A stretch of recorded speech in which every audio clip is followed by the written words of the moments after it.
কক্সবাজারের চকরিয়া উপজেলায় স্বনামধন্য প্রতিষ্ঠান SS bike gallery and servicing centre নতুন উদ্যমে উদ্বোধন করা হয়েছে। বুধবার 6 মে বিকেল 5টায় চকরিয়া জিদ্দাবাজার স্টেশনের উত্তর পাশে মহাসড়ক সংলগ্ন মক্কা টাওয়ারে বর্ণাঢ্য অনুষ্ঠানের মাধ্যমে এর উদ্বোধন অনুষ্ঠিত হয়। উদ্বোধনী অনুষ্ঠানে অতিথি হিসেবে চকরিয়া উপজেলা বিএনপির সাবেক প্রচার সম্পাদক আব্দুর রহমান, লক্ষ্যাচর ইউনিয়ন বিএনপির সাধারণ সম্পাদক মোহাম্মদ জসিমউদ্দিন, চকরিয়া উপজেলা যুবদলের সভাপতি মোহাম্মদ জাকারিয়া, লক্ষ্যাচর ইউনিয়ন পরিষদের সাবেক চেয়ারম্যান গোলাম মুস্তফা কায়সার। বিশেষ অতিথি হিসেবে আরও উপস্থিত ছিলেন বিশিষ্ট রাজনীতিবিদ এবি পার্টির চকরিয়া উপজেলার সাধারণ সম্পাদক এবি ওয়াহেদ, বিশিষ্ট ব্যবসায়ী মোহাম্মদ সালাউদ্দিন, লক্ষ্যাচর ইউনিয়ন যুবদলের সাবেক সভাপতি আব্দুল খালেক, লক্ষ্যাচর ইউনিয়ন ছাত্রদলের সাবেক সভাপতি মিরাজ উদ্দিন দুর্জয়, লক্ষ্যাচর ইউনিয়ন শ্রমিক দলের সভাপতি মোহাম্মদ আলমগীর, বিএনপি নেতা মুজিব। অনুষ্ঠানে প্রতিষ্ঠানের প্রোপাইটার সাইজ উদ্দিন সোহেল উপস্থিত অতিথিদের স্বাগত জানান। ইন্ডিয়ান চাইনিজ বাইকের মাঝে যুক্ত হয়েছে নতুনভাবে ইলেকট্রিক বাইক, অত্যন্ত সাশ্রয়ী এই বাইকগুলো স্কুল কলেজ যাতায়াতের জন্য এবং যারা ছোট আয়ের মানুষ, ব্যবসায়ী, চাকরিজীবী, তাদের জন্য খুবই কার্যকর হবে।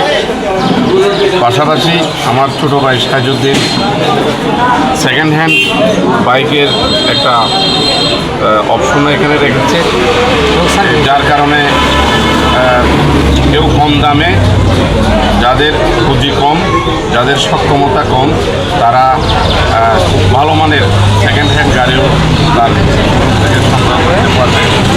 আমরা সাইজুদ্দিন সহ তার সাথে সংশ্লিষ্ট সবার জন্য উত্তরোত্তর সমৃদ্ধি কামনা করছি। মহান আল্লাহ তাদেরকে হালাল রুজি উপার্জনের তৌফিক দান করুন। পুরাতন বাইকও পাওয়া যাবে, ইলেকট্রনিক্স বাইক যাকে বলা হয় ই বাইকও পাওয়া যাবে। আমাদের এখানে একটা বাইকের যত ধরনের সার্ভিসিং আছে সমস্ত সার্ভিসিংও করা হবে, ওয়াশ থেকে শুরু করে একদম মাস্টার সার্ভিস থেকে শুরু করে সব কিছু।